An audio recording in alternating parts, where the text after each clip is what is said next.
Hello guys, आप सबका हमारे चैनल वन विजन साइंस में स्वागत है। आज हम पढ़ेंगे कि उपसहसंयोजक यौगिकों में बॉन्डिंग के लिए को समझाने के लिए कौन कौन से सिद्धांत दिए गए, कौन कौन से थ्योरीज दी गई उपसहसंयोजक यौगिक के अंदर बॉन्डिंग को समझाने के लिए। तो हम पढ़ेंगे आज वीबीटी, संयोजकता बंध सिद्धांत। तो हम पढ़ रहे हैं उपसहसंयोजक यौगिकों में बंधन, बॉन्डिंग। उपसह संयोजक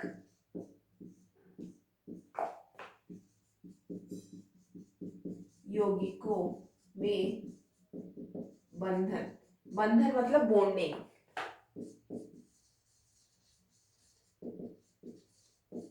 तो इसके लिए आज हम पढ़ेंगे संयोजकता बंध सिद्धांत या वीबीटी भी बोलते हैं हम इसे, वैलेंस बॉन्ड थ्योरी। तो संयोजकता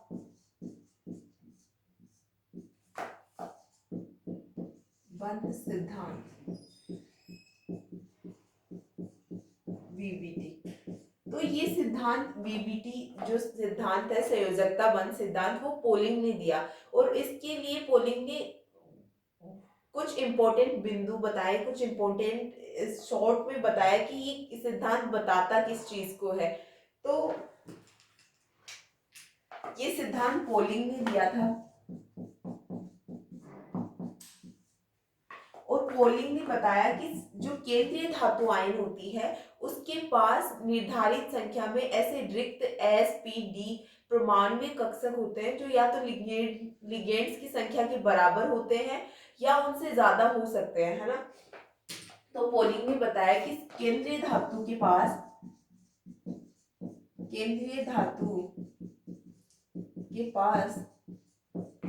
रिक्त एस पी या डी कक्षक उपस्थित होते हैं जो या तो लिगेंड्स की संख्या के बराबर होते हैं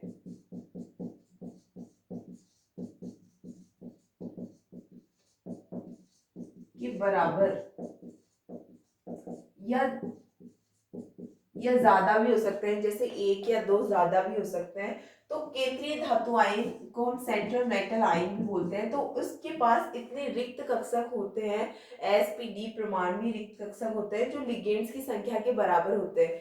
तो और दूसरा पॉइंट उसने बताया कि जो ये रिक्त कक्षक होते हैं धातु के पास, वो आपस में लगभग समान ऊर्जा के रिक्त कक्षक इनके अंदर से केंद्रीय धातु के लगभग समान ऊर्जा के कक्षक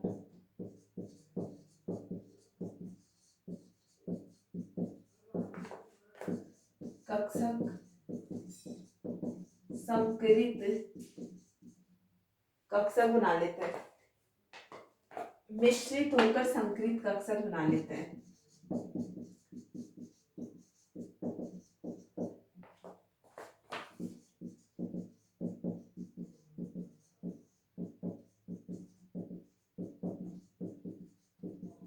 तो पोलिंग ने दूसरा पॉइंट ये बताया कि जो ये केंद्रीय धातु के पास जो समान ऊर्जा के रिक्त कक्षक उपस्थित होते हैं वो आपस में मिश्रित होकर संकरित कक्षक बना लेते हैं, हाइब्रिडाइजेशन ऑर्बिटल बना लेते हैं। और तीसरा पॉइंट उसने बताया कि जो ये संकरित कक्षक बना लेता है, जो केंद्रीय धातु के जो संकरित कक्षक होते हैं वो लिगेंड के उन कक्षकों के साथ अतिव्यापन कर लेते हैं, हाइब्रिडाइजेशन कर लेते हैं, जिन जो इलेक्ट्रॉन युग्म दे सकते हैं। लिगेंड के वो कक्षक जो इलेक्ट्रॉन युग्म दे सकते हैं उनके साथ वो अतिव्यापन कर लेते हैं। तो उसने कहा, तीसरा पॉइंट उसने बताया कि जो केंद्रीय धातु के संकरित कक्षक लिगेंड के इलेक्ट्रॉन युग्म देने वाले कक्षकों से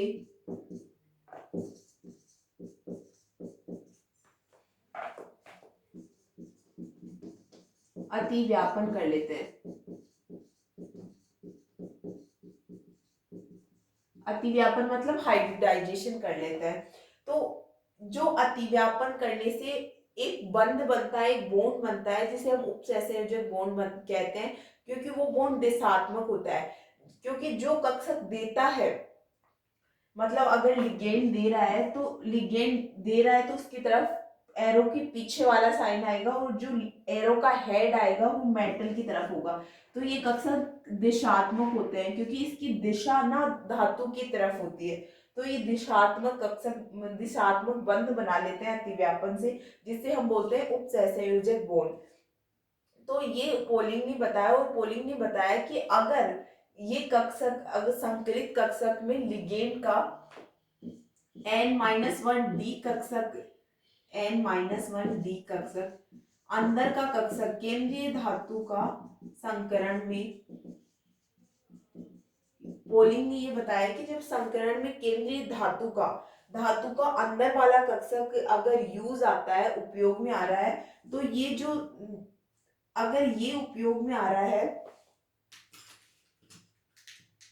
तो जो कक्षक जो हमारे पास संकुल बनेगा वो लो स्पिन बनेगा। लो स्पिन इसे बोलते हैं निम्न चक्रण।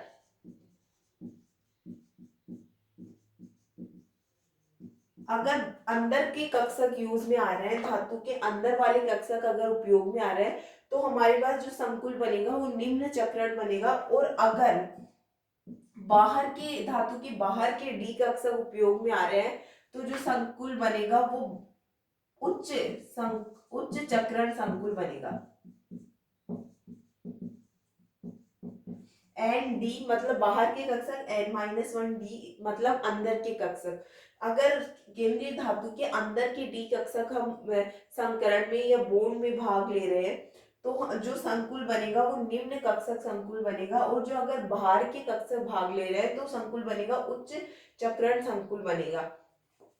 ये तो पोलिंग ने बताया कि बिंदु दिए कि धातु के पास रिक्त डी कक्षक होते हैं, उनमें से लगभग समान ऊर्जा के जो कक्षक होते हैं वो संकरित कक्षक बना लेते हैं। और वो संकरित कक्षक क्या करते हैं, लिगेंड के साथ, लिगेंड के जो इलेक्ट्रॉन देने वाले कक्षक होते हैं उनके साथ अतिव्यापन कर लेते हैं और एक दिशात्मक बंध बनाते हैं। और अगर अतिव्यापन में धातु के अंदर का डी कक्षक उपयोग में आ रहा है तो निम्न चक्रण संकुल बनेगा, और अगर बाहर का डी कक्षक उपयोग में आ रहा है तो उच्च चक्रण संकुल बनेगा।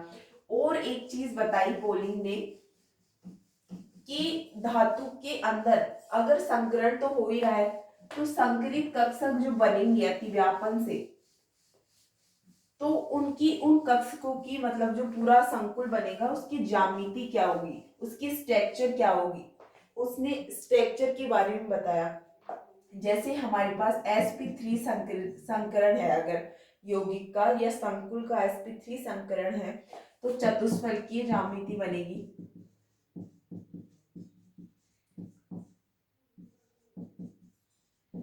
उसकी स्ट्रक्चर कैसी होगी, टेट्रागोनल चतुष्फलकीय ज्यामिति होगी। और अगर dsp2 है तो वर्ग समतलीय ज्यामिति होगी। और d2sp d2sp3 या sp3d2, ये दोनों अगर संकरण है तो जो ज्यामिति हमारे पास आएगी वो अष्टफलकीय होगी। तो संकुल की ज्यामिति कैसी होगी, अष्टफलकीय। तो पोलिंग ने उसकी ज्यामिति के बारे में बताया, उपसहसंयोजक यौगिकों की ज्यामिति के बारे में बताया। हम कुछ उदाहरण लेके देखते हैं कि कैसे हम समझा सकते हैं उपसहसंयोजक यौगिकों की ज्यामिति को, उसकी स्ट्रक्चर को, इलेक्ट्रॉन पेयर्स को।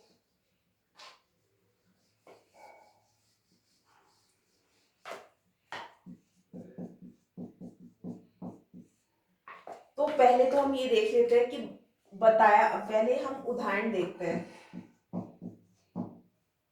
जैसे उदाहरण हम ले लेते हैं निकिल टेट्रासाइनाइड का संकुल ले लेते हैं। इसका नाम अगर हम लिखेंगे तो कैसे लिखेंगे, निकलेट सेकेंड, ये इसका IUPAC नाम है। अब इसकी पूरी हम वीबीटी के अनुसार इसका संकरण कैसे निकालेंगे, इसकी ज्यामिति कैसे निकालेंगे, ये हम देखते हैं। तो सबसे पहले हम क्या करेंगे कि इसकी परमाणु एटॉमिक नंबर, परमाणु नंबर जो परमाणु संख्या होती है वो निकिल की कितनी होती है, 28। तो इसकी संयोजकता कोष में कितने इलेक्ट्रॉन्स होते हैं, 10 इलेक्ट्रॉन्स होते हैं। और डी कोष में कितने होते हैं, डी 8 और एस 2 इलेक्ट्रॉन्स होते हैं इसके पास। डी के अंदर डी कक्षक में 8 इलेक्ट्रॉन्स होते हैं और एस कक्षक में 2 इलेक्ट्रॉन्स होते हैं। तो पहले तो हम ग्राउंड स्टेट में ये बना लेते हैं,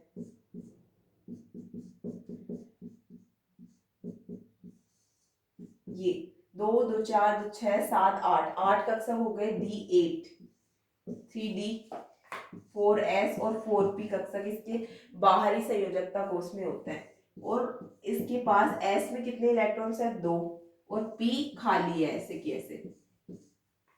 तो अब इसमें देखेंगे सबसे पहले कि निकिल की ऑक्सीकरण संख्या क्या है। तो निकिल यहाँ +2 ऑक्सीकरण है अवस्था में है, निकिल की ऑक्सीकरण संख्या कितनी है, +2। तो ऑक्सीकरण संख्या निकालते कैसे है, ये मैंने पहले एक वीडियो बना चुकी हूँ मैं, अगर आपको समझना है तो आप वहां जाके देख सकते हैं। तो निकिल की +2 ऑक्सीकरण अवस्था है, तो निकिल के पास 2 इलेक्ट्रॉन्स नहीं है, एस से 2 इलेक्ट्रॉन हट गए, हटाने हैं हमें, क्योंकि +2 है, मतलब उसने 2 इलेक्ट्रॉन नहीं है उसके पास, वो दे चुका है, +2 ऑक्सीकरण अवस्था में है, तो इसके एस से 2 इलेक्ट्रॉन निकल गए। अब जो हमारे पास है वो डी के पास 8 इलेक्ट्रॉन्स है। तो जो साइनाइड लिगेंड है वो एक प्रबल लिगेंड होता है, Cn- एक प्रबल लिगेंड होता है। तो प्रबल लिगेंड्स करते क्या है, जो अयुग्मित इलेक्ट्रॉन्स होते हैं उनका युग्मन कर देता है। तो ये करेगा क्या, इसका युग्मन कर देगा, इस वाले इलेक्ट्रॉन को इसमें भेज देगा, और जो ये वाला डी का ये कक्षक है वो खाली हो जाएगा। तो ये खाली कक्षक में अब साइनाइड भरना स्टार्ट करेंगे। साइनाइड क्या करेंगे, अपने इलेक्ट्रॉन युग्म देंगे, मतलब 2 लिगेंड्स क्या करते हैं, 2 इलेक्ट्रॉन्स देते हैं। तो एक साइनाइड ने 2 इलेक्ट्रॉन दिए, दूसरे साइनाइड ने 2 इलेक्ट्रॉन दिए, तीसरे साइनाइड ने 2 इलेक्ट्रॉन दिए, और चौथे साइनाइड ने 2 इलेक्ट्रॉन दिए। तो 4 साइनाइड थे, उसने चारों ने 2 इलेक्ट्रॉन, 2 इलेक्ट्रॉन एक एक कक्षक में दे दिए।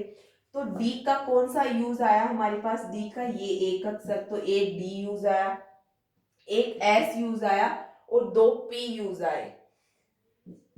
पी के 2 कक्षकों का उपयोग किया हमने, एक एस कक्षक का उपयोग किया और एक डी का उपयोग किया। तो संकरण कितना हुआ, DsP2 संकरण हो गया।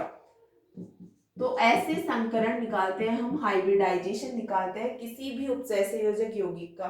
तो इसमें संकरण कौन सा है, DsP2 संकरण है। अब DsP2 संकरण है तो इसकी ज्यामिति कैसी होगी, इसकी स्ट्रक्चर कैसी होगी, पहले वो बता चुका है कि DsP2 संकरण होता है तो उसकी ज्यामिति होती है वर्ग समतलीय, वर्ग समतलीय ज्यामिति। तो इस वर्ग समतलीय ज्यामिति को हम बनाएंगे कैसे, वो देखते हैं। तो पहले मेटल धातु, केंद्रीय धातु कौन सी है हमारे पास, निकिल है, निकिल केंद्रीय धातु है, इसके साथ 4 साइनाइड लगे हुए हैं। तो 4 साइनाइड को वर्ग के रूप में लिखेंगे, हम लगाएंगे, तो CN CN CN CN, और इसके ऊपर कितना चार्ज है, संकुल के ऊपर -2। तो ये इसकी ज्यामिति है, और इसकी स्ट्रक्चर को हम बोलेंगे वर्ग समतलीय ज्यामिति। और संकरण कौन सा है इसके अंदर, DsP2 संकरण है। अयुग्मित इलेक्ट्रॉन इसके पास नहीं है, तो अयुग्मित इलेक्ट्रॉन जिसके पास नहीं होते हैं हम उसे बोलते हैं प्रतिचुंबकीय, प्रतिचुंबकीय। तो इसकी प्रकृति कैसी है, प्रतिचुंबकीय, डायामैग्नेटिक, इसके पास अयुग्मित इलेक्ट्रॉन नहीं है, तो इसका मैग्नेटिक मूवमेंट जो होगा वो 0 होगा। तो हम इससे क्या क्या बता सकते हैं, एक तो बता सकते हैं संकरण, संकरण बता सकते हैं कि हमने बताया संकरण इसके अंदर है, DsP2 संकरण है। एक बता सकते हैं ज्यामिति, इसकी ज्यामिति कैसी है, वर्ग समतलीय ज्यामिति है। तीसरा हम बता सकते हैं इसका प्रतिचुंबकीय है या चुंबकीय है, प्रकृति बता सकते हैं। प्रकृति की चुंबकीय प्रकृति है या प्रतिचुंबकीय प्रकृति है। और तीसरा हम बता सकते हैं मैग्नेटिक मोमेंट।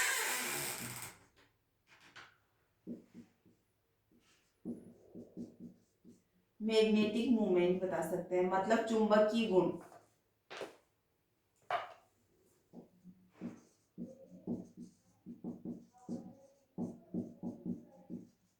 चुंबकीय गुण तो हम वीबीटी सिद्धांत की सहायता से क्या क्या बता सकते हैं, संकरण बता सकते हैं, उपसर्ग संयोजक यौगिकों की ज्यामिति बता सकते हैं, प्रकृति बता सकते हैं और चुंबकीय गुण बता सकते हैं।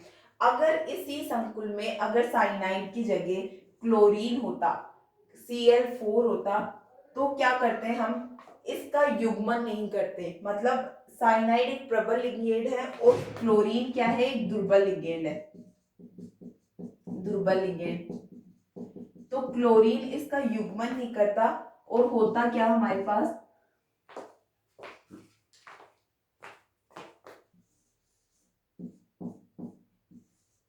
जो है डी के पास निकिल तो +2 ऑक्सीकरण अवस्था में ही होता। अगर ऐसा ये वाला संकुल होता Cl4 2- तो निकिल +2 ऑक्सीकरण अवस्था में ही होता और इसके पास जो एक एक इलेक्ट्रॉन थे डी के अंदर उनका युग्मन नहीं होता। और जो यूज हम करते क्लोरीन जिसके साथ बंध बनाता, तो वो ये 4 इलेक्ट्रॉन्स होते, एक एस का और 3 पी के।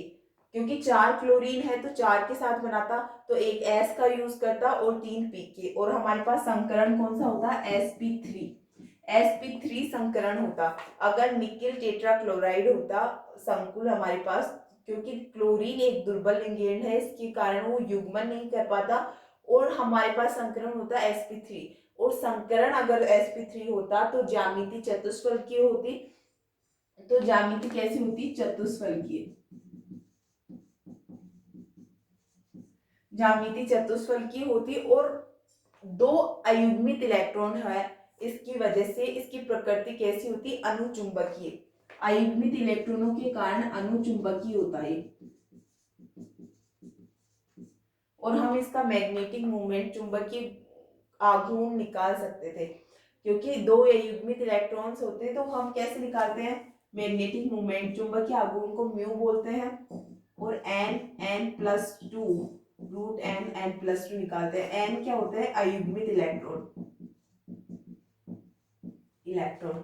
तो ऐसे वीबीटी ने अपने सिद्धांत से समझाया कि कैसे संकरण निकालते हैं, ज्यामिति क्या होती है और चुंबकीय प्रकृति क्या होती है किसी भी संकुल की। अनुचुंबकीय होता है, प्रतिचुंबकीय होता है। प्रतिचुंबकीय तब होता है जब उसके पास अयुग्मित इलेक्ट्रॉन नहीं हो, अनुचुंबकीय तब होता है जब उसके पास अयुग्मित इलेक्ट्रॉन हो। सो अगर आपको वीडियो पसंद आ रहे हो तो आप लाइक करें, कमेंट करके जरूर बताएं। Thank you guys for watching.